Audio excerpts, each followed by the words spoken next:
Awesome to have. Okay, it's so awesome to have everyone here today. We'll basically be going over all the questions that you guys asked. We'll be addressing on the topics that were more requested, such as learning about Scholastic and learning how to write an essay really quickly. A bit more, we'll be going in a bit more detail. And then at the very end, if you have any questions for our panelists, all of whom are very accomplished in terms of writing, definitely feel free. We have a 30-minute Q&A section at the very end. All right, you can turn on your camera if you want to. If you don't want to, that's fine as well. Thank you so much. And then with that being said, I guess we'll just get started. So here's an overview of the topics that we're covering today. If any of them look like they're of particular interest to you, feel free to tune in, especially for those. But yeah, just a general overview so you know what we're looking at. All right, so my name is Mimi. I'm a rising senior at Noble and Greeno. And yeah, I'm gonna be one of the hosts today. My name is Joanna. I'm a rising junior at LHS and also an op-ed editor and a columnist on College Board.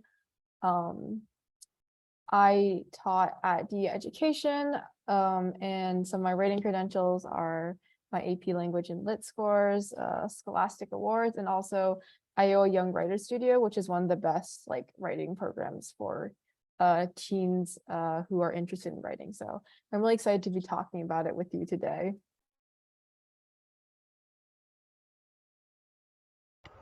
Hi, my name is Katie Lynn. I'm also rising freshman at LHS. I am a TA for D. I've won Scholastic, gold keys, and I'm doing this writing camp next week for sixth graders. And I also won this core value award at Lexington Public Schools for this fundraising tree planting event. Yes, and I'll be your host today. All right, so we're gonna start off with talking about evidence, analysis, and argumentation. Yeah, so the first thing is picking evidence. I'll say this as an editor at DE. One of the biggest issues sometimes is picking proper evidence that you can really use. So there are things to consider, right? So the first thing to consider is, what is the prompt? And so this is as you're reading in the book, if you want to spend less time later, a quick way to do that is, as you're reading through the book, think about what is the prompt and think of a preliminary thesis. This thesis doesn't have to be what you end up with, but it's just nice to have something to think about while you're reading the book, so this way you can work it, so that when you're writing an essay later for your class, it's easy just to go back to those sticky notes, highlights, or whatever, and get the quote. Now, that's basic quote picking, but going beyond just picking a quote that works for your thesis, because there are a lot of quotes that work for your thesis. You also want to do more than just the quote says. And so a good example, or an example of this, I'll give you two quotes and you tell me which one is better. And I guess the prompt hypothetically could be what are Bob's emotions? So if you could just type into the chat, if you read these two quotes, which quote do you think answers the question, what are Bob's feelings in the book?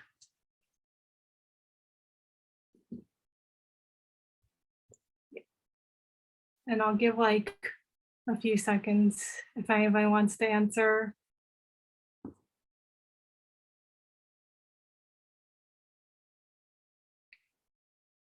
Yeah, the second quote definitely works out better, right? And can anybody tell me why the second quote works out better? Because if we look at the general meaning, both quotes are saying the same thing. Both quotes are describing Bob being angry, but why do all of you gravitate towards the second?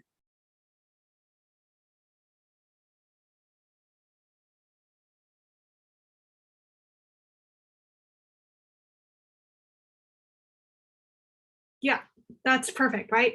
So as many of you said, the second one is more specific, has more details to focus on. Most importantly, it's show not tell, right? Like when you're writing, people often tell you to show not tell. Well, when authors are writing their books, they're also thinking about showing and not telling.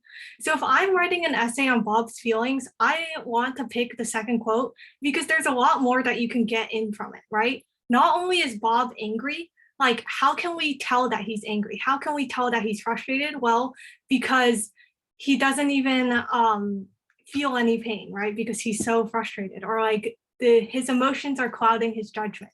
All of those show more than just he was angry.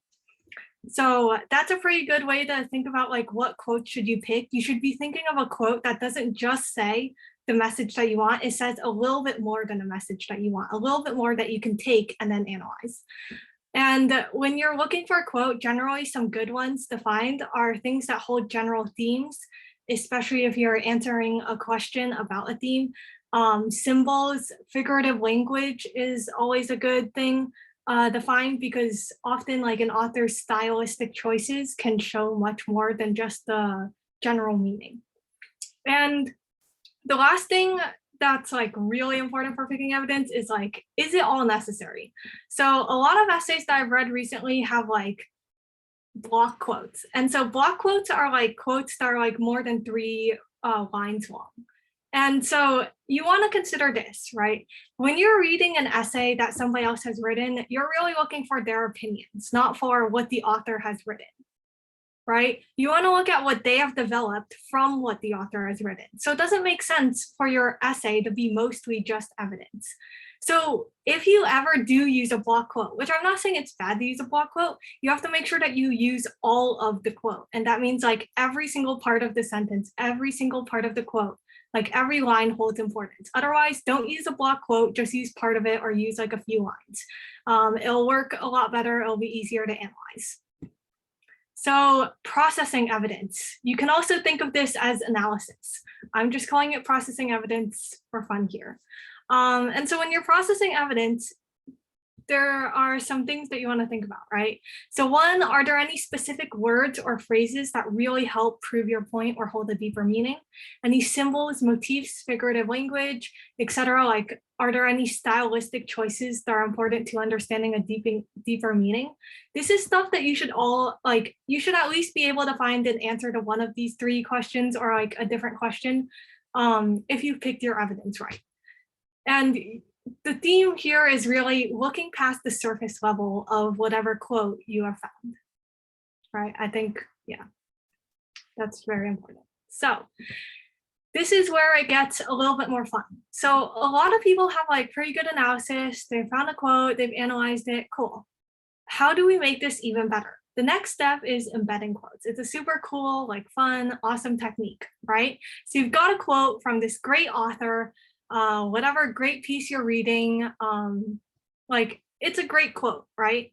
And so don't you think like the way that they're writing the quote matters? So if we take a look at these 2 examples, this is a pretty rudimentary example because I made it up myself last night. It's so like if we take a look at these 2 examples, right? 1, the cat was plump. 2, the cat was obese. Can people answer into the chat? Like, what's the difference between these 2 in meaning? Right?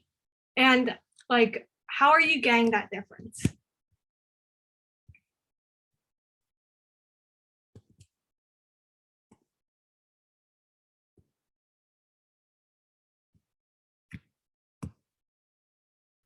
Right, so I'm seeing like nuance, plump is less extreme than obese. Obese has a different connotation. Exactly. Obese has a negative connotation, whereas plump does not. Right? And so what does that help us do? Well, if the author writes the cat was plump, right, that gives a more positive connotation on viewing the cat. If the author writes the cat was obese, that gives a more negative connotation on viewing the cat, right? And since the way that they wrote it matters so much, as shown by like this really short example, why not take their language to delve deeper in your analysis? Exactly. The cat is obese sounds unhealthy, and that can imply much more. So, Joanna, you wanna?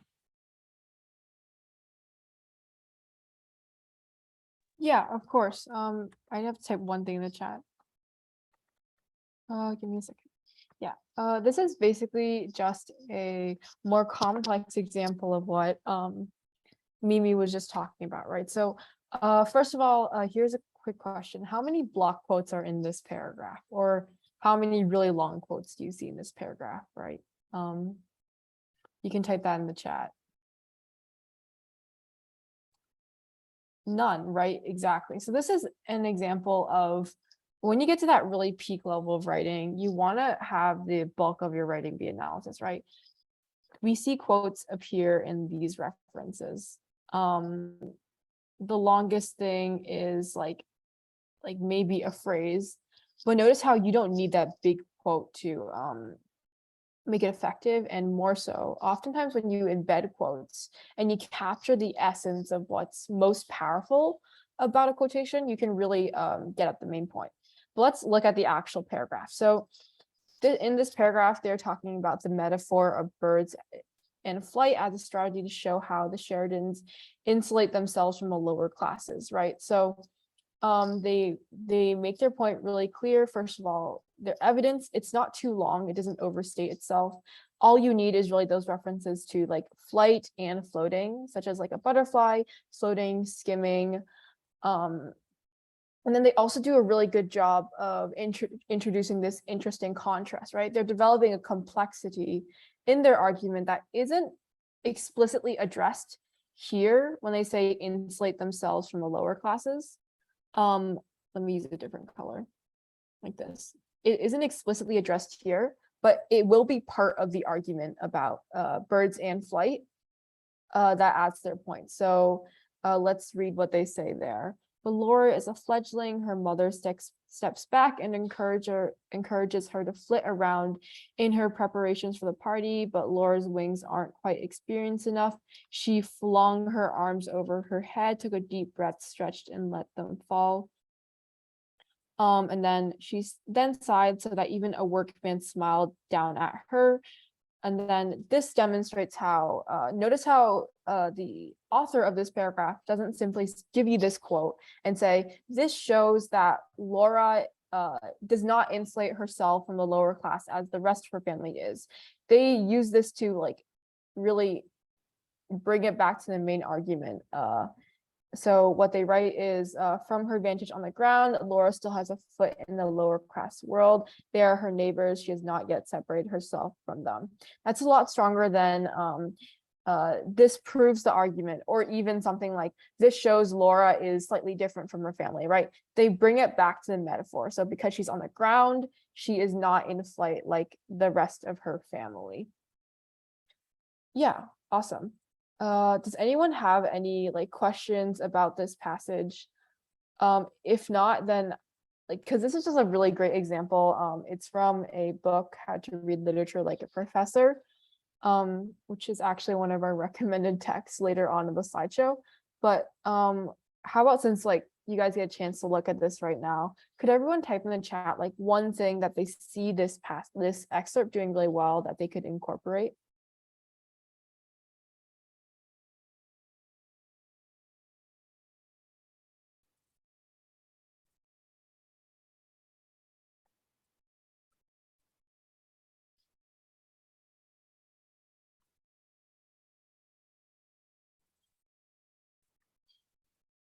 Anything that you see that might help you in your own writing, or that might tell you like something not to do, for example, like block quotes.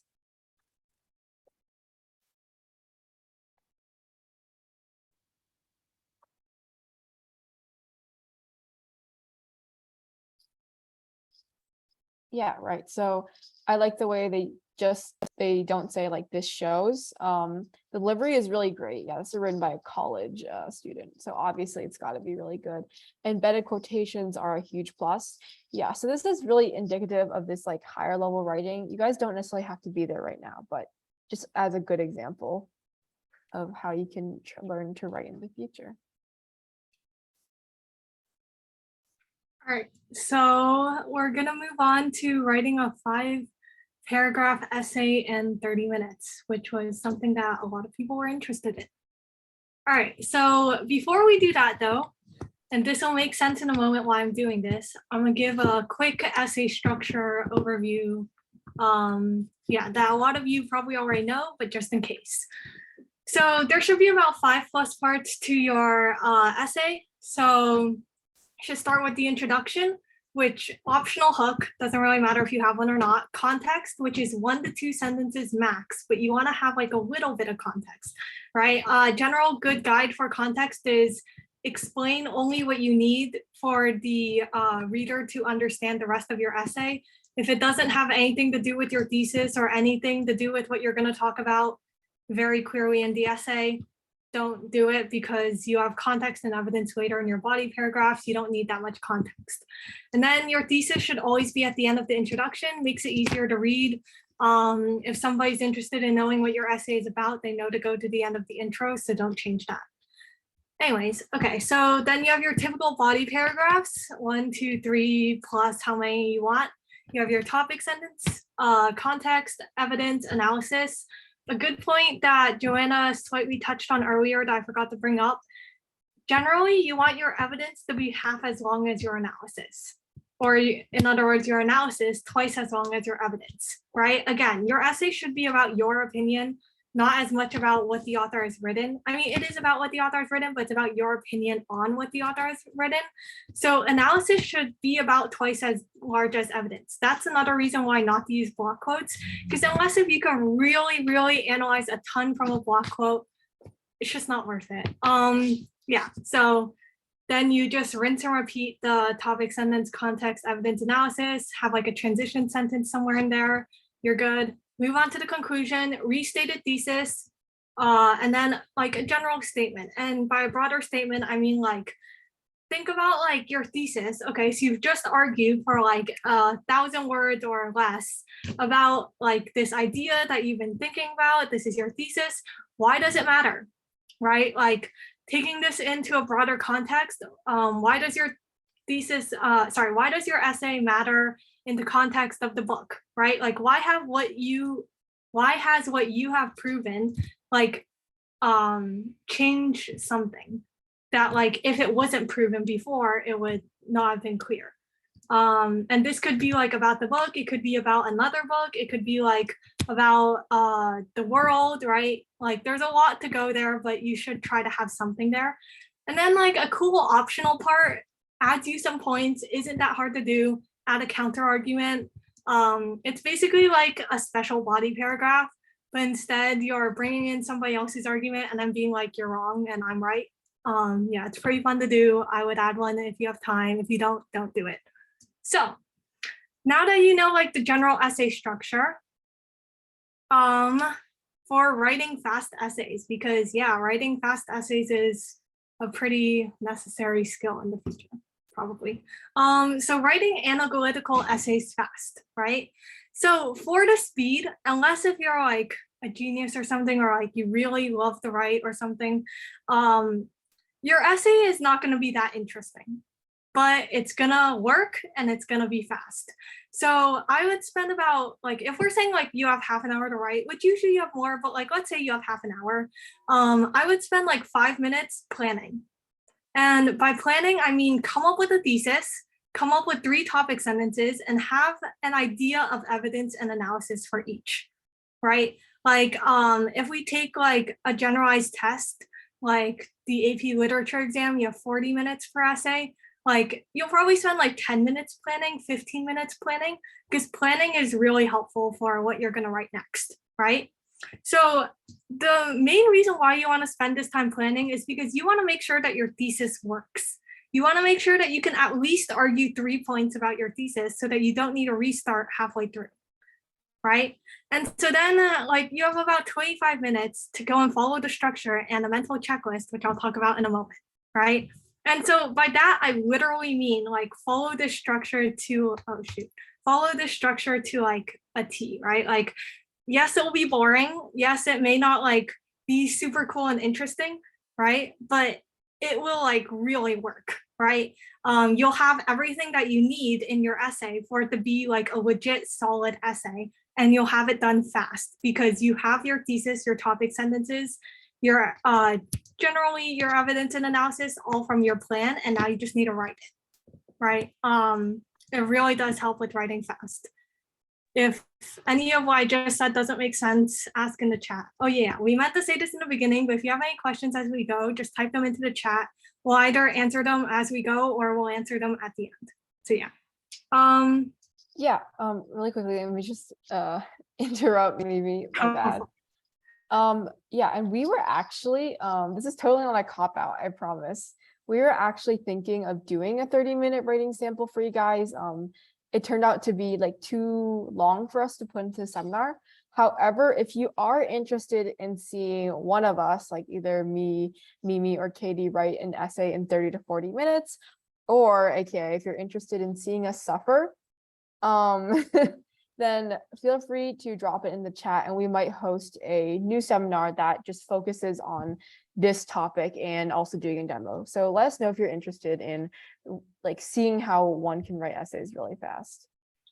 Yeah, but yeah, again, the most important parts are like be boring. Like as much as your English teacher tells you to be creative, honestly, like be kind of boring because you probably don't have time to be creative. Come up with a thesis, topic sentences, just have your plan, you know. Anyways. Oh, and the other thing about writing analytical essays fast is that you generally don't need to put quotes.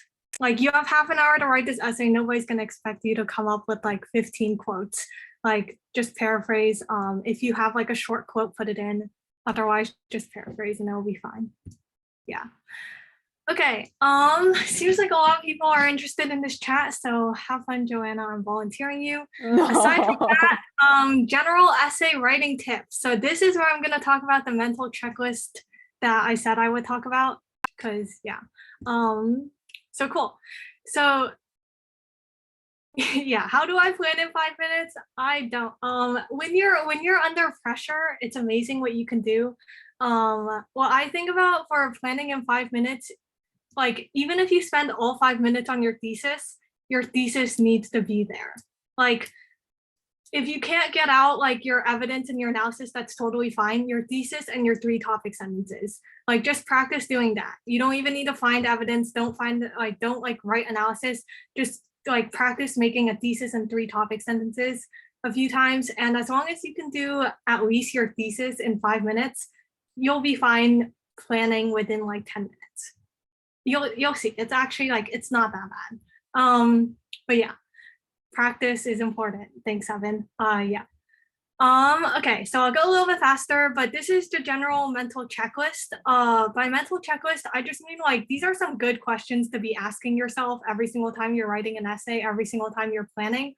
I won't go through each question, but I think it's fairly obvious why I put these questions here. And I'll also talk about the question, does everything relate happily? Because I think I haven't touched on that yet, and I have a slide for it. So this is my connectivity chart that I made. It looks pretty cool, right?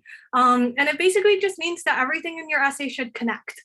So each of your topic sentences should be like a more specific version of your thesis. If your thesis is a general claim, your topic sentences should be like miniature theses that are more specific that connect to the thesis. And you want to make sure that they connect, because your essay should be one big blob and not like 5 separate little blobs arguing different things. So your topic sentences should connect to your thesis. And then the content, evidence, and analysis in the body paragraphs for each topic sentence should not only relate back to your topic sentence, but then also show the significance and relate it back to your thesis. Because you have to remember, in the end, you're arguing your thesis as a general whole thing, and that is argumentation. Basically, just make sure everything connects like in this chart. Cool.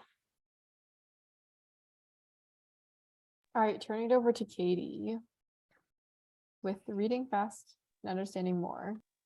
Okay, so now we're moving to the reading part, which is very important for writing. And yeah. Okay, so for reading faster, you don't need to understand everything, just get the main idea. So basically, when you're reading and you want to go fast, it's pretty simple. Like you don't need to read everything. You don't need to pay attention to everything. So for instance, as it says here, just like skip over or just read really quickly through the description parts. And can you guys type in the chat why you think description is not important? Why should we skip over it?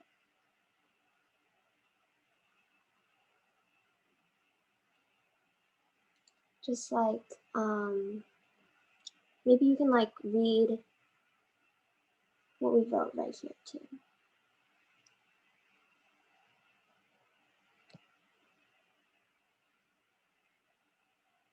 Why? Yeah.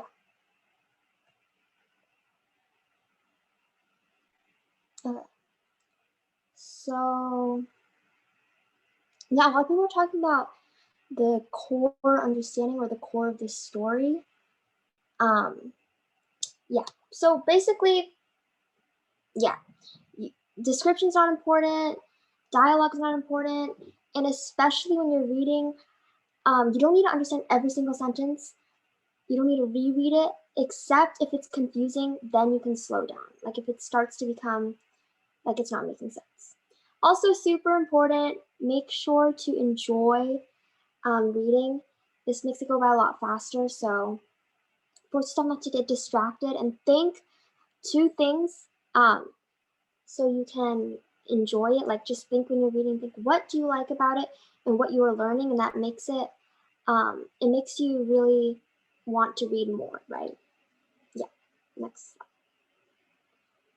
Oh, so we wanted to make this a nice and fun seminar for you guys. So here are some, I don't know if they're actual cats, but like some stock photos, I guess, of cats. Yeah, so throughout this presentation, you will find various stock photos of animals. They're adorable. Some of them are actually my own pets.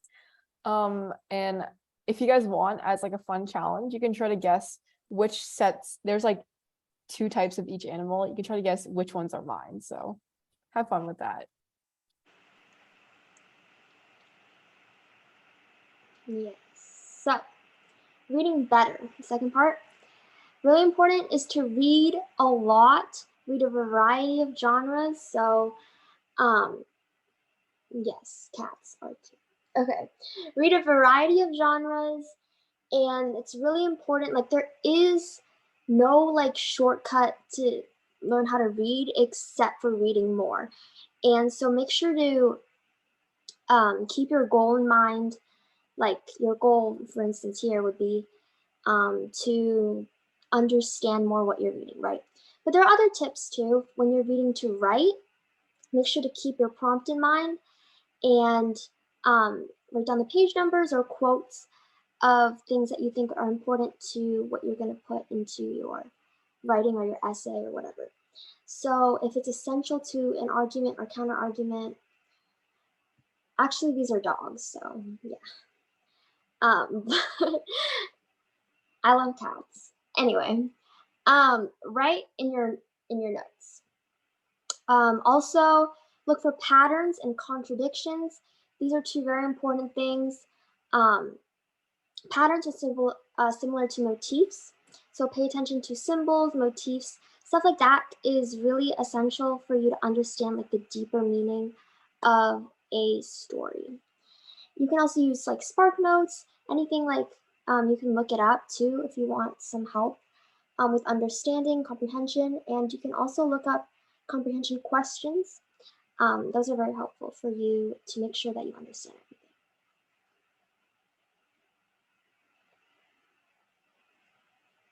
All right, grammar. This is the one that, look, we have ducks now. Are these my ducks? Are these stock ducks? You'll never know. Anyways, so grammar skills, this is one of the things that is most difficult. And even when you get to higher level reading, you'll still find, all right, okay, you know what?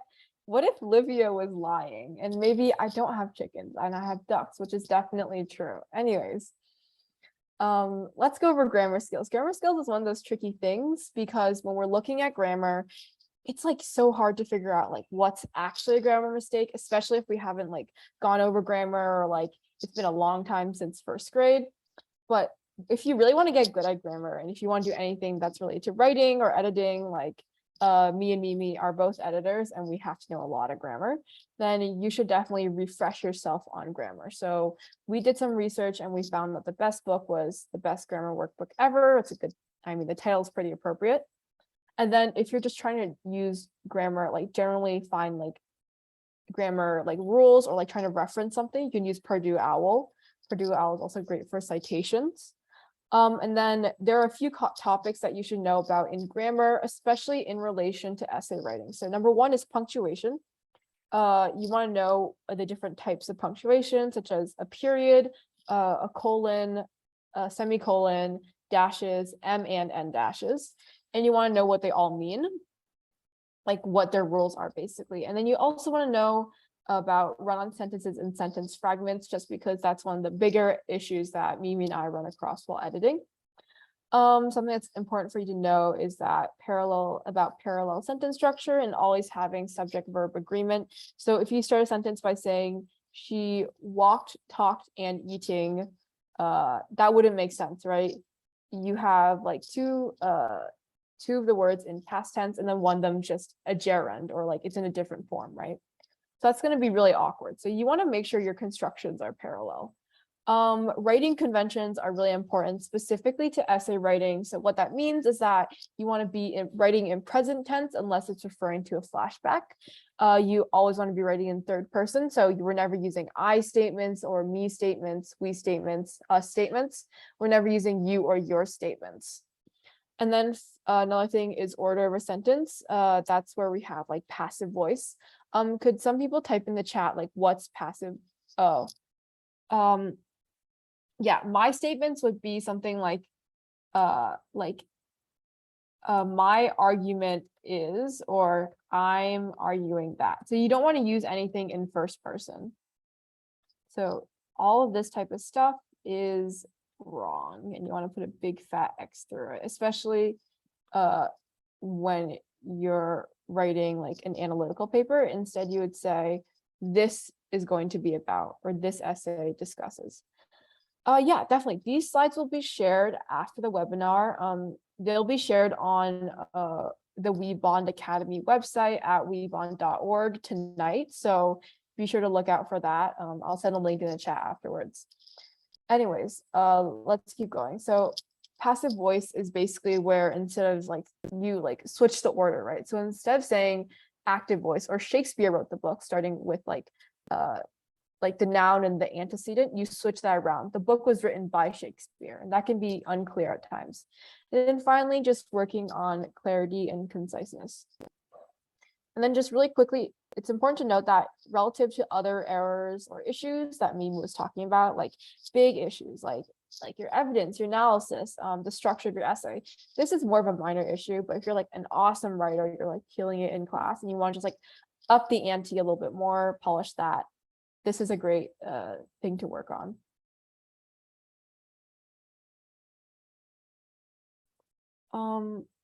Yeah, someone also mentions like to be versus to talk. Yeah, any case where you're using weak verbs like to be, to do, to make, you want to try to eliminate that weak verb and directly write talks, walks, eats, stuff like that.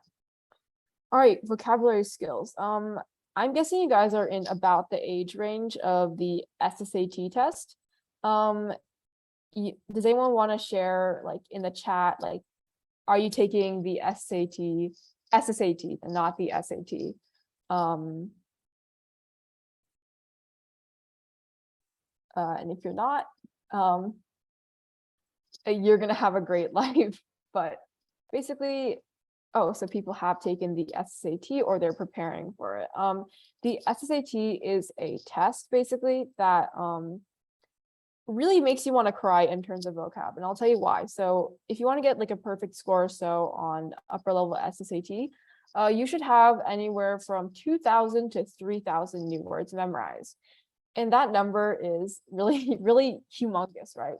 So how I would really recommend tackling this for everyone is, number one, focus on not just memorizing the words, but also on testing them.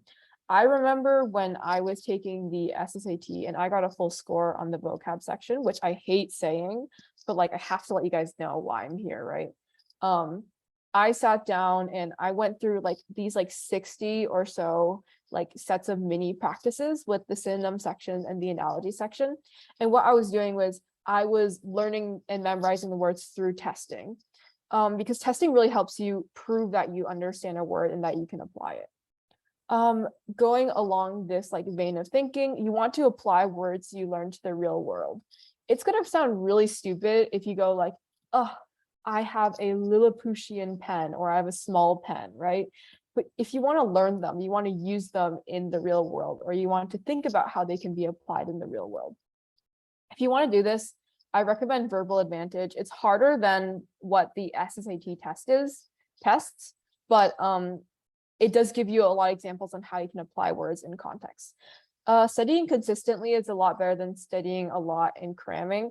I do know people, I know this one kid, he got a perfect score on the SSAT and he only started learning words in the last couple of months. But in general, I'd say consistency is going to help more. And then we also have friends in the seminar who probably also crammed and did pretty well. But in general, studying consistently is better. And then finally, one way you can memorize words like together, like in a bunch, think about like picking up like a lot of things with a magnet as opposed to just picking up one thing with your hand. If you like memorize like a word, let's say you know the word bucolic, you want to make sure you know not just that word, but also its synonyms and antonyms like pastoral, or its antonyms like not pastoral. A bad example, but you guys get the point. Yeah, finally, you can also use word roots to memorize vocabulary. Cool, we're going to move on really quick because we have that big final section that Katie is going to carry. Okay, I don't know why I look so orange, but it's okay. Okay, Scholastic Art and Writing Competitions. This is our thing that you guys wanted to hear from our Google form responses, I believe. Okay, so what is Scholastic? I'll go over this part pretty quickly because you can find most of this online. So it has art and writing competition, and we're mostly going to focus on the writing because it's a writing seminar. They have many categories, which we'll go over later. The grades are from 7 to 12, and I feel like most of you guys still have a long way to go until 12th grade. So you don't really have to worry about like winning right now. Of course, it'd be great, but like you don't have to stress about it. You have a lot of time. And you can submit as much as you want, like as many pieces as you want every year. You do have to pay, but this is really good for you to submit a lot, which we'll talk about later. And the deadline varies from region to region, but for Massachusetts or like this eastern region is in December. But start early. Yes. Okay. Yes, $5. It's not that expensive, but you don't want to be submitting like 100 things. Okay, so medaling. So these are the awards you can get. You can get honorable mention, which is 40% people get it. You get a silver key or gold key. These are regional. So all three of these are regionals. These are the regional awards. So if you get a gold key, then your writing is sent to the national judging, where you can get either a national silver medal / silver medal with distinction, or a national gold medal, and less than 1% of submissions get this. So this is a very like high award. And you can also be nominated for American Voices, which is like every region has one of these per, I think, per category, like, I mean, per art versus writing. And it's like the best of the region, essentially. Okay, we have this nice video that you guys can watch later. It's mostly just talking about like the background of Scholastic, like things to know. Okay, but here are tips. So one, really important, look at Scholastic's gallery, or we have the Omeka Tufts. I can like send this later. It's basically a gallery of gold key and silver key winners from Massachusetts ever since 2020, I think. And Scholastic has their own gallery too. This is very important so you understand like what are the themes like what types of writing usually win, right? So the common themes are usually family, identity, like race, culture, like background, issues in the world, just stuff that's very real, if you know what I mean. And number two, second tip is to submit as much as you can. You submit everything you've written this past year, or even I like submitted things from like years back that I edited, of course. Anyway, so you should submit things that you've already written. That way it'll take the time off. You don't need to write things just for this competition. You can like use things from school, other classes, stuff like that. And number three is Scholastic prefers quantity over quality, so submit as much as you can. Because you never know what might win. Like maybe you don't like the piece. Yeah, and I'll just add on with a really quick anecdote. So Isan Scholastic, muted you and I said stop it because he didn't mute you. Oh, okay.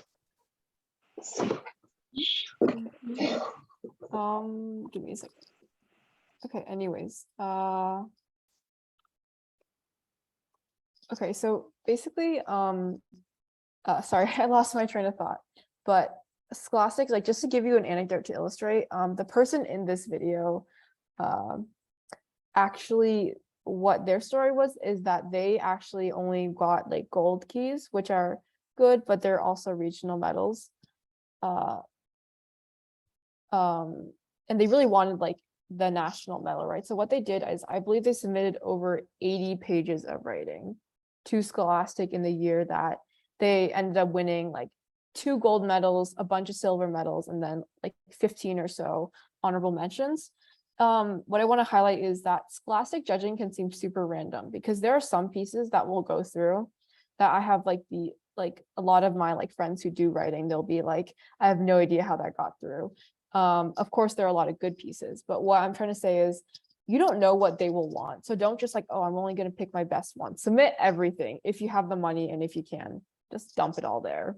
And hopefully they'll see something special in one of your pieces that you might not see.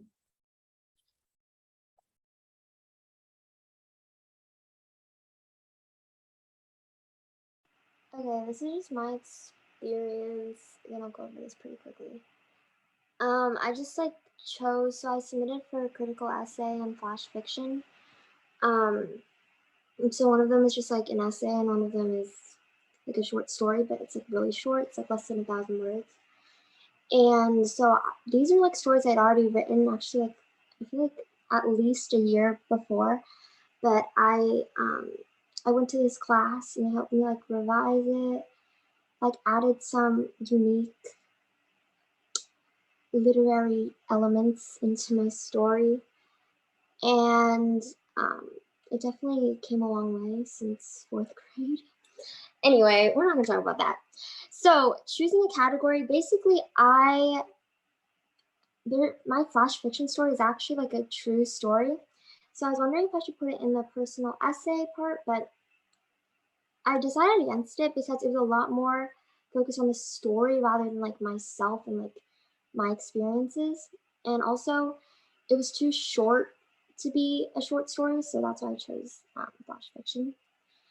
Anyway, you get notified of the awards, I think in January or February, like the regional ones, and then you are mailed the gold key certificates, I feel like, after national awards are announced. Yeah, so that's my experience. Does anyone have a question? Will judges provide feedback to the submitted writings? No, they do not have feedback. It's kind of hard like that, but there's so many submissions that they can't like give feedback to everyone. The website link to the presentation will be on weebond.org. It's $5 per submission. Okay, these are the categories. Super quick overview and tips. So critical essay, it's usually like argumentative, persuasive essay, and something different from literary analysis, which is like usually like what you guys do in this class. You can talk about yourself. You can use I statements. You can connect it to yourself. It actually makes it a lot more personable and interesting. And also, something I learned in the class I was in is to connect it to current events. Talk about modern day issues. Again, you want this to feel like more than just analyzing sources. Like it should have some sort of connection to either the reader or to yourself or both. Also, word choice. Highly recommend finding good synonyms of words, like common words, to make your writing sound elevated and sophisticated. Okay, dramatic script. This is basically just a script. It also has description of settings and stuff like that. Like there's plenty of examples of this online. Usually winners have a unique concept and good writing.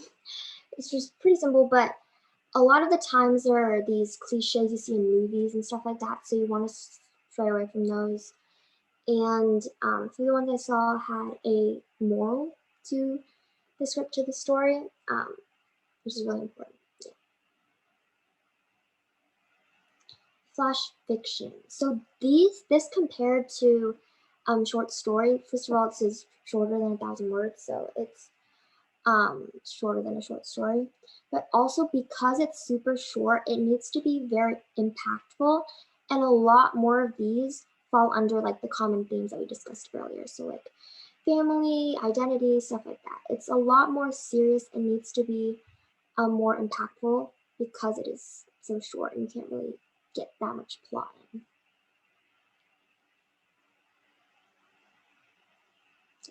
Humor. So humor can really be anything. Like it can be like an interesting, like creative format, maybe like in an email or whatever. It can be a story, it could be a monologue, it could even be an essay on like something like ridiculous. It's good for younger grades, I feel like, because when I looked through the gallery, it was a lot of like 8th, 9th grade for the medal winners. And a tip would not to fall under the cliches. Like there's a lot of like jokes are sometimes made very often about like a particular subject, so maybe you want to like stray away from that and think of something unique. Also, don't, you know how like people say when you're telling a joke, you don't want it to sound like you're trying to be funny. Just same thing with this, like don't go overboard with your humor.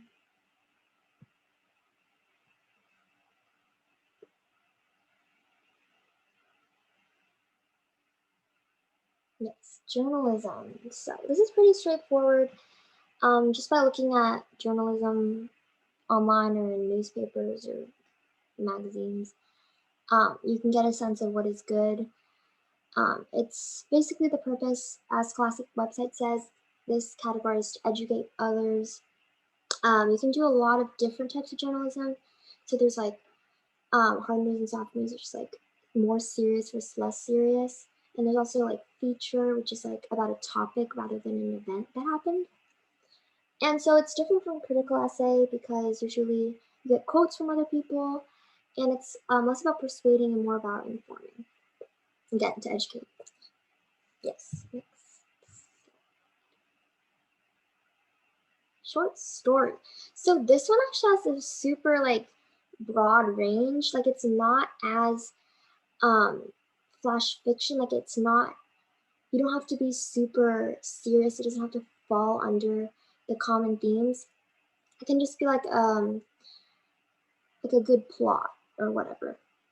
I saw this short story that I think won like a silver medal. It was about these two girls who went to Harvard or something, and they were like looking for inspiration for their research project. Like it was like that stuff. Most of it is more like connected to the themes, but that like again, like anything really can work with short story. And yeah, so it has a broader range than flash fiction. of things you can do. Okay, so novel writing. Novel writing is kind of like short story, except like each like tension, I guess, like every problem, let's say like they're like a thread, like they have a bunch of mini storylines going on. They might like pick off where they left off. Like it's a lot of different things going on that might not be resolved at the end, right? And you're only submitting an excerpt of your novel, but you will have to provide proof of like the full novel. You have to like submit a manuscript and a summary of your novel as well. So don't just submit a short story and put it in novel writing, because it needs to actually be part of the novel. Okay, personal essay and memoir. So this one is, again, like what I was saying, it should be about yourself more than like what's actually happening in the story. There should be a lot more reflection from you, talking about how this impacted you, or like maybe just talking about your life background and how that influenced yourself. Like it doesn't have to be about a specific event. It could be, but yeah, this is just a lot more self-reflection and stuff like that. Okay, poetry.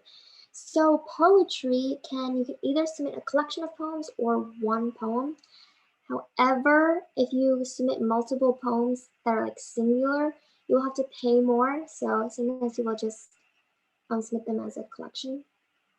Poetry, some themes is to be personable and vulnerable. So I know back in like elementary school, a lot of people would write poems about nature, like the birds and the trees. Like stuff like that is not usually going to win. Same thing with rhyming. It's a lot more more like personable.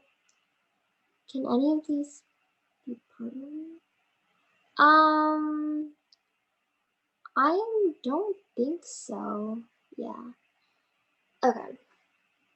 Yes, so basically, you can use like flowery words, but it's less about, again, describing like nature, stuff like that, and more about what it means. Poetry is a good way to express your inner emotions and stuff like that. So it should focus more on that, like emotions, rather than imagery.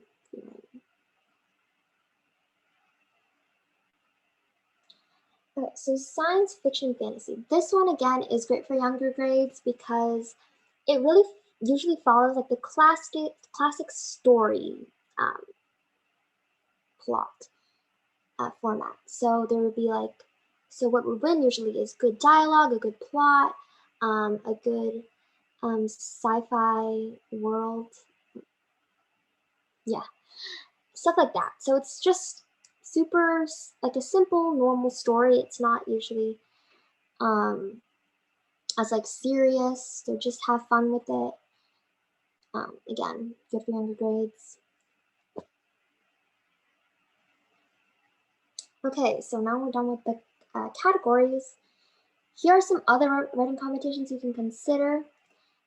There's Young Arts, which I think is only for high schoolers, but it's super cool. I think you get invited to this just like exhibition. What class?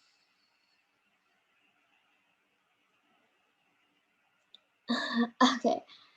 Yeah, so hold on, let me finish this first. Okay, Bennington Young Writers Awards, New York Times has a bunch of competitions, I feel like monthly, maybe, so they have a lot of different competitions throughout the year in a bunch of different categories as well. And there's Iowa Young Writers Studio, which I think Joanna was in, and Kenyon, which I think is pretty similar to that. And you can also get published in literary journals or magazines. Submit to those.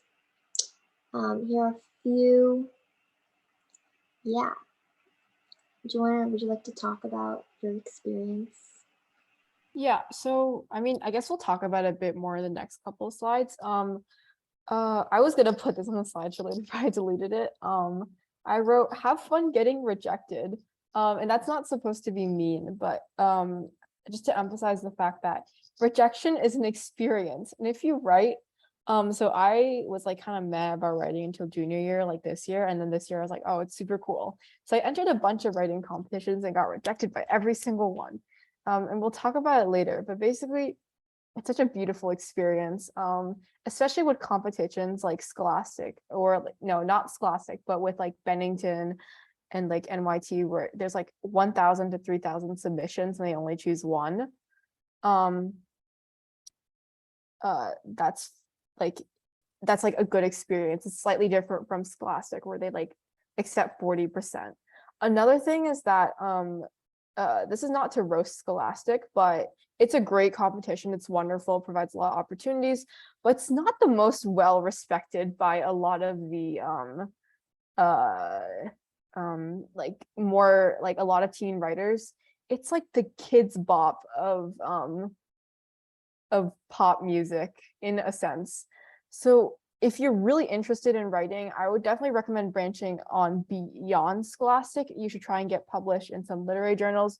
The Droit Journal, they host a writing competition every year where a high school student has the potential to get published. That's really cool.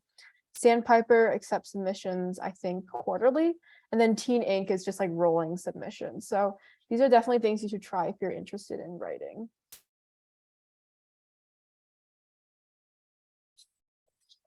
All right. Okay, so I'll just start us off because I was like already like ranting about it a lot. So I don't know. This slide is very colorful because why not? I think we have a quote here from Catherine Hyde and then Mary Oliver. Mary Oliver is a Pulitzer Prize winning poet.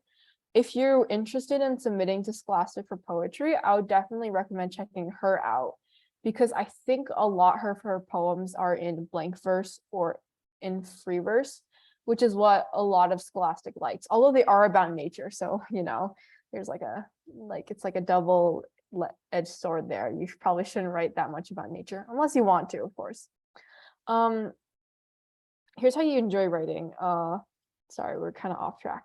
Look for things you want to write about. Look for writers you admire and resources you love. Read those. On the side panel here, I have a list of all of my favorite writers. Gabriel Garcia Marquez is the 1987 Nobel Prize winner. Mary Oliver, as we said, Pulitzer Prize. Maggie Nelson and Brandon Sanderson, they're very popular these days. And then here's a couple of the things that I use personally when I'm writing. Yeah, so fail a lot. I kind of foreshadowed this earlier, but if you want to really get into writing, you'll find that you will trip and stumble a lot. Here's a quote from the established author Catherine Hyde on Glimmer Train. If you know I was rejected more than 1,000 times while placing 50 stories, it might be hard for you to justify giving up after 5 printed slips. And then Stephen King. Do you guys know Stephen King? I feel like that's like a question that's the equivalent of, do you know Dr. Seuss? He's a super famous author. Even if you don't read his books, you know the guy, right? Someone in the chat seems to love Stephen King. When he was younger, he actually, whenever he got rejected to something, he would paste the slips up on the wall, right? You kind of want to do that if you want to pursue writing, because writing is about failing forward and failing over and over again. Write every day. This is a habit that I didn't get into until very recently, but have been trying to keep up. Even if you write something really stupid, like a poem, like if I had a nickel, I'd go buy a pickle and eat it when skies are gray. Something really stupid like that. At least you're writing. So you want to be doing the bare minimum because that's something. And then you'll fail a little less each time. And honestly, that's probably the best part about it. And then next slide. Here's some more concrete tips. Write every day. I wasn't joking. You really have to try and write every day. Copy, don't plagiarize from authors you love. And by copy, I mean just emulate their writing style. There's a lot of good writers who got good by emulating other writers. This morning I was in a Starbucks and I sat down, and what I did was I took one of Mary Oliver's poems and rewrote the exact same poem about a different topic. So she wrote about starfish, I wrote about frogs. So that's like what I mean by copying. You want to emulate their structure and their imagery. You don't want to plagiarize the exact same poem. contact other writers and ask them about opportunities in writing, and even try to engage in the community. Writers are not like actors or pop stars, because writers are very lonely. Not all of them, but think of this as a general parameter. And so they're more likely to respond to your emails or your requests. And there are some authors, in fact, I believe her name is Leslie Zemectis. I don't entirely know it, but she actually holds memberships in October for young writers. Also, number two, you have the advantage of being a very young child. Maybe you don't think you're young, but these 30, 40, 50 somethings who you're contacting will think you're young, and they'll be like, oh, that's awesome, young people writing. And so you want to take advantage of ageism, or the fact that you're a young person, to kind of contact these authors and really ask them about opportunities, because they will be receptive, especially to like younger authors. Yeah, engage in communities and events that force you to write. Not hating on authors, they're super awesome. I'm just using 30, 40, 50 somethings to emphasize that you are young and you should take these opportunities. Anyways, engage in communities and events that force you to write. NaNoWriMo is a really popular one. If you guys are interested in Scholastic, Scholastic is collaborating with the National Writing Project to run this kind of like Write Across America event.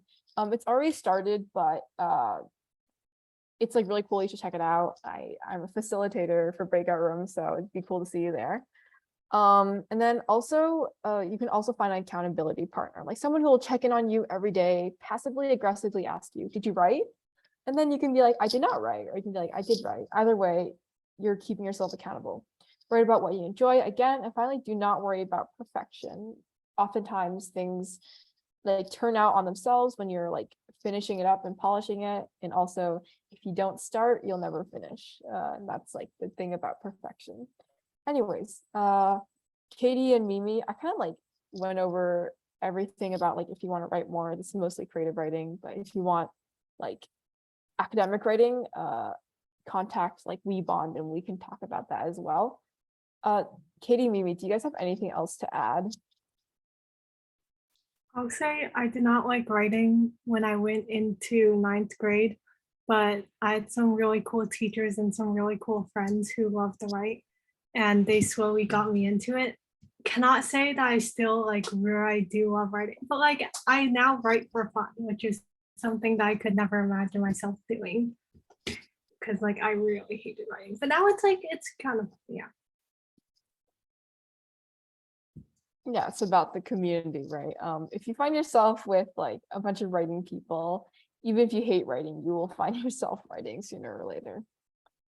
All right, that's awesome. Well, we've technically reached the end of our seminar.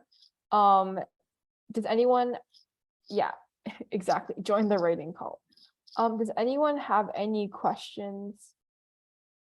Yeah, exactly. You could write reviews about stuff like cheese. There is actually a guy called, I forget, David something something. He wrote this like essay about lobsters and whether lobsters feel pain, and that became like a super famous essay. It's called oh yeah, let me send the link again, or Mimi. Okay, you're sharing, so maybe not Mimi, but this is at Weebond Academy. You can just search up Weebond, so that's we with two E's. Let me type in the chat again. Oh, Katie sent it. Thank you so much, Katie. And then the essay that I'm thinking about is Consider the Lobster. But yeah, you could straight up write about anything you want, even cheese. You could contact people who write about cheese and ask them how they write about cheese, and they could talk to you. They could get you to, do you recommend writing comments to NYT articles? Yeah, I recommend doing that. Something that I also know that one of my mentors has done before is you can write straight up to the author. And this is not an exaggeration. This is what I've heard from stories. No one replies to the author. So if they see that someone has recognized their hard work and is willing to like respond to it, like ask questions about it, they are absolutely thrilled. Unless they're like a really famous NYT author, like someone normally on the website, if they see someone eager to engage with their work, they'll be like, yes, I will respond to this. And oftentimes they'll be like, I didn't, or like, thank you so much for responding.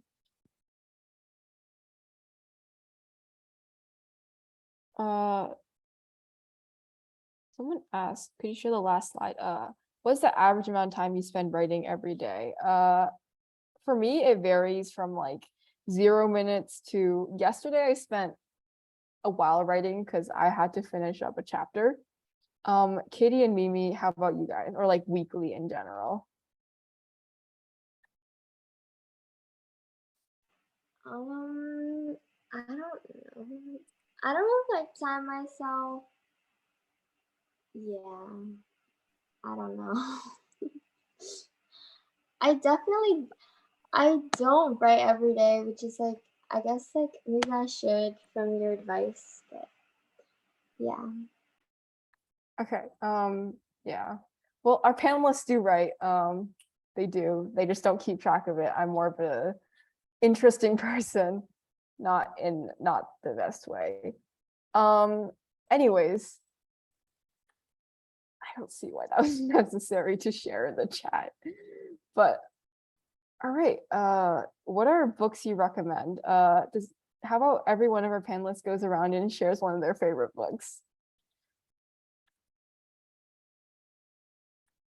I'll say a good book, like, so this year for my English class, like a good book that I'd recommend if you want like your writing to improve. Some of the books that I read in English this year at my school were actually like really good. So there's A Doll's House by Henrik Ibsen. It's a play. Was very good. I'm blanking on the other one that I thought was really good, but I will type in the chat as soon as I think of it. Graham, hello.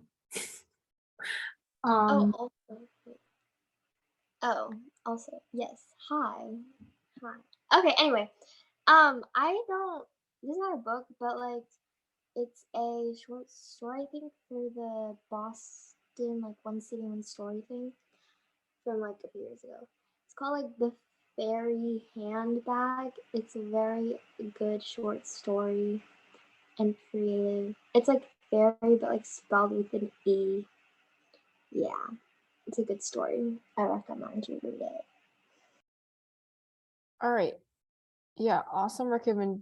Do you write summaries to books you read? Great Expectations. I actually should have read that. I haven't. That's a good book. I don't write summaries to the books I read unless I'm like doing a paper or like a book review or something like that. What about you guys? Don't write summaries. I just like, if I forget the book that I've read, I don't read a summary online. But like generally after I've read a book, I remember it until I don't. Yeah, I don't really know. Like, I guess you could, but where would the summary go? Like, I don't really know. Maybe you could elaborate. I don't know. I think it's just. I was just like, as for Ryan's question, I would not recommend skipping every other page because you might end up skipping a very important page. Instead of that, I'd follow what Katie said about speed reading. Yeah, like there are areas that are important. They might just be on the page you skip. There was an earlier question in the chat that I think we missed about what books you recommend for writing. Mimi might have some, but I'm thinking of a classic. Stephen King on writing is a classic for creative writing specifically. I forget what it's called. The Elements of Style. Yeah, it's in the presentation as well. This is by Strunk and White. Well, actually, it's by White and it's by Strunk and then E.B. White, who's the author of Charlotte's Web, kind of edited it and made it more modern. I think recently I got a recommendation for a book called Down to the Bones, which is supposed to be like a book of prompts or something. And let me type that in as well. I don't know about that one, but I was recommended it recently. Yeah, I'll try to find it in a bit, but I don't have it with me right now. Were you asking if the person wants to ask that again? Like, were you referring to like literary writing or academic writing? You do not have to request a copy of my reading list. I mean, you can, but honestly, you'll probably find the same thing online. Oh yeah, if you want a good reading list, actually, this is a good point. The AP Lit exam, there's a certain reading list that they recommend for you to read. I wouldn't recommend reading every single book on that list because it's really long, and honestly, like, I like reading. I would not read every single book on that list. But they have some like really good, like there's a reason why those books are on the list, and a lot of them are classics. There are also some that are not classics, but they're just well written. So I definitely check out that list if you want to read to write better, if that's why you're reading. Yeah. Yeah. AP Lit, do not read all of them. Maybe read 2 or 3. Mimi, how many books did you walk into that exam with? One. Sorry, I mean, technically more than one, but I walked in knowing which one I was going to write about because the book is really good. I'm not going to recommend it just because I think it's a little bit above your age group due to some themes in there, but it was, yeah.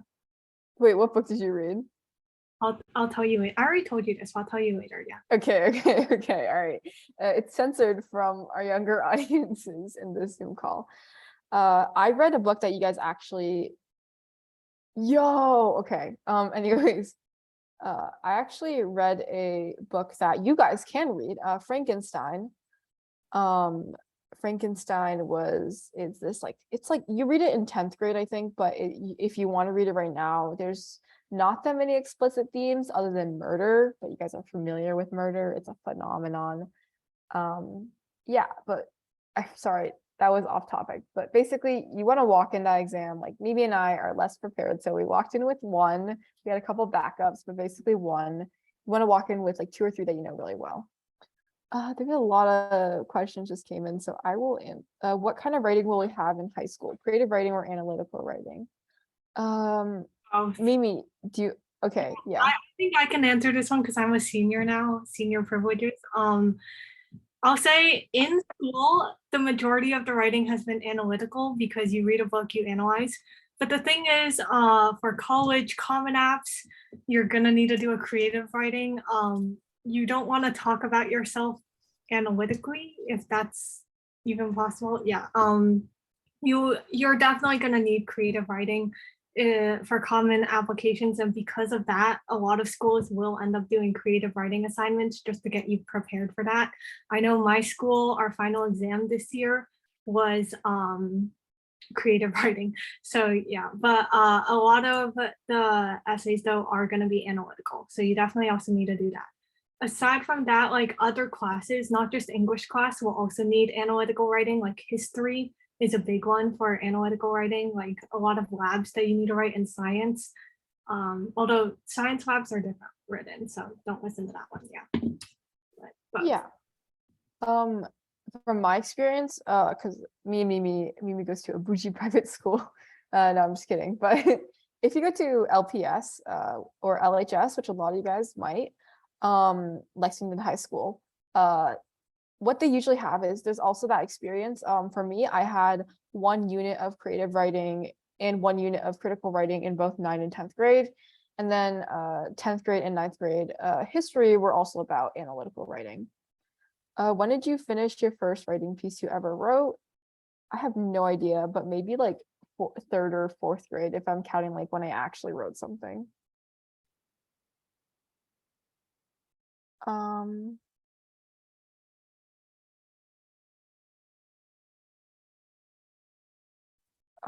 How many books do you read in a year? I mean, normally, I guess like if you're busy, like I don't think you should like have a certain number of books you need to read in a year. Mimi, how many books have you read this year?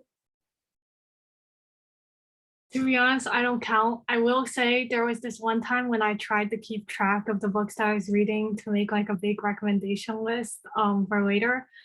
These books, by the way, to put this into context, are not classics. They're not books that I read to write better. They're just books because I like reading. But I read like a book a day for like a few weeks, but yeah. Trials of Apollo is pretty good. Yeah. I will say I did like the other books more, but Trials of Apollo is good. Yeah. I don't know. You can read. Oh wait, there's another question. That I don't think we answered. What about audiobooks? Does anyone have any opinion on audiobooks? I actually, and Katie, if you have an opinion, you can just cut in, but I actually have a friend who likes to read audio, or he like listens to audiobooks instead of reads. It's like, it's a good way, like audiobooks are not bad at all. I think that they're great. And the other thing about audiobooks is if you have an assignment that's due and you haven't read it and it's due very soon, audiobooks let you go faster if you speed up the time. Of course, I don't recommend doing that for your school assignments if you can't pay attention to audiobooks, but if you can, like 2 times speed makes it faster. But yeah, I don't like audiobooks. That's just me though. It's on your own perspective. So yeah. Yeah, like my friend, she told me to like find this video recording of like someone reading the book that we're supposed to read. And like you put it like up to speed and then you can like read your book along with it, and that helps you like not like reread the sentence like over and over again if you like don't understand like what's happening, because when you hear it you also are understanding it through audio, and also it forces you to keep on going, if that makes sense. All right. Yeah, for me, I get lost in audiobooks because I literally cannot focus. Normally because I just listen to it and I just like forget what's happening. But yeah, if you like audiobooks, it's really up to personal preference. If you like them, then you should definitely use them. Let's see. Any other questions?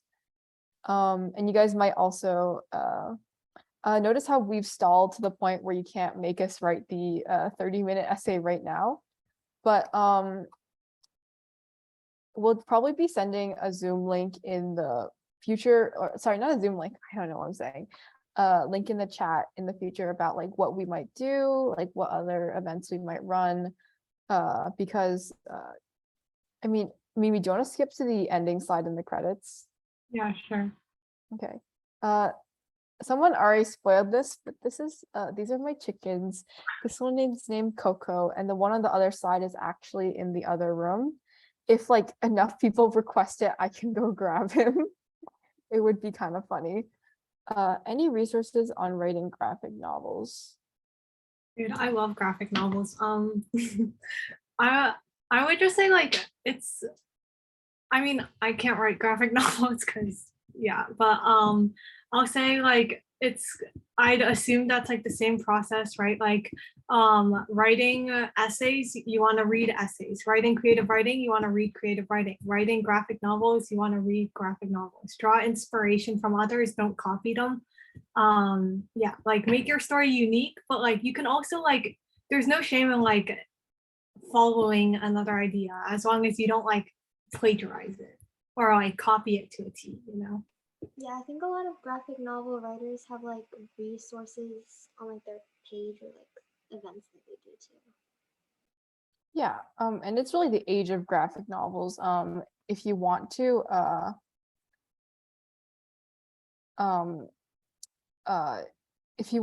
sorry, I lost my train of thought.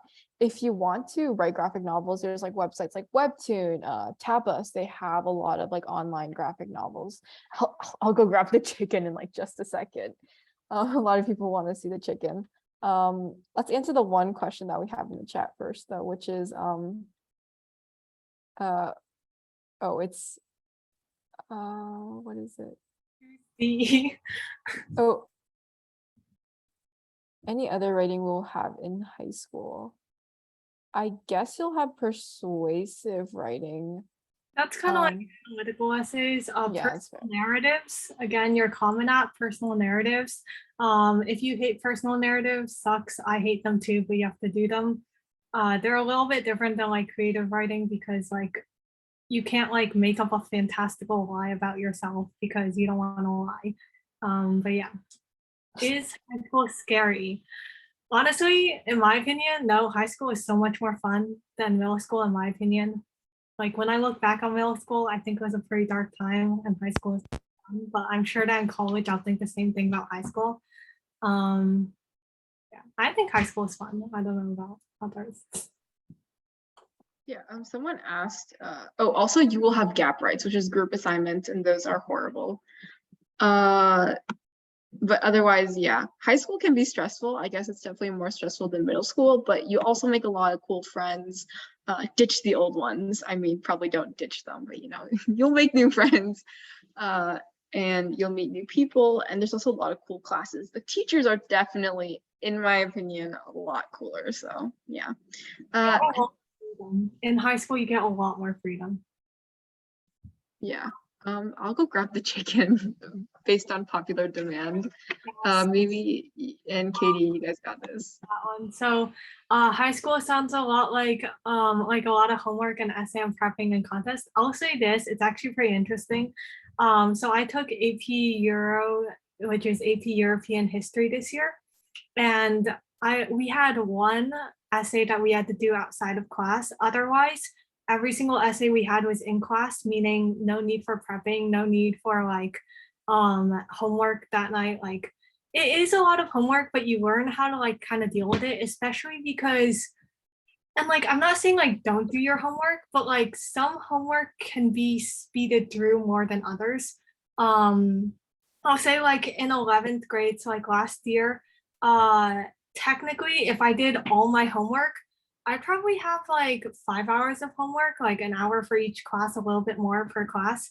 But the thing is that teachers give you a lot of freedom. If you need extensions, you need to ask for it yourself. But if you ask for it, your teacher will probably give it to you, unless if you've asked for like 10 other extensions or it's like the night before. And the other thing is like a lot of my classes had just optional homework. You do the homework if you think you need it. You don't do the homework if you're too busy or you think that you don't need it. It's very brave to say that you don't need homework, but it's a good thing because otherwise you have too much. And there's the chicken. Yeah. Yeah, it's grumpy because I woke her up from what was supposed to be her nap. Actually, she's supposed to be sleeping. Don't drink my water. Okay, so I will put her back. It is a funny chicken. Say hello. Okay, I don't think I can't move it, but you know that it's saying hello. It's living in my house right now because she's laying eggs. How many eggs are you laying? No, she's not gonna tell us, but yeah. I'm just gonna leave her here. She can drink my water while we kind of wrap up this seminar.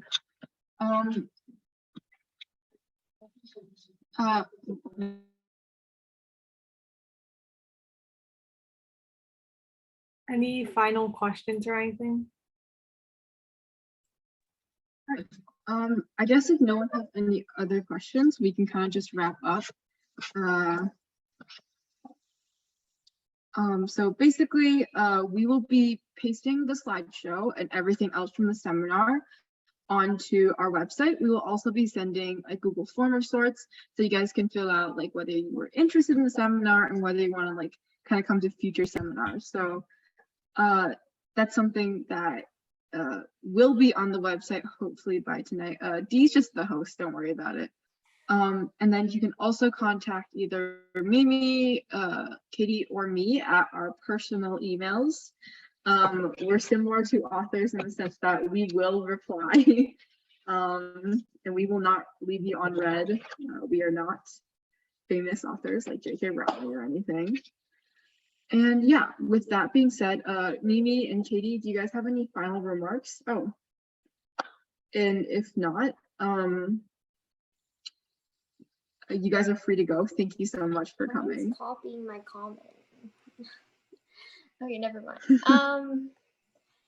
Yes, thank you guys for coming. You guys are a very fun audience, especially with your requests of the chickens. Yeah, you all Really active. participation, and yeah, high school is not that bad. Trust me. Like people say it's bad. It's like it's only 4 years to like get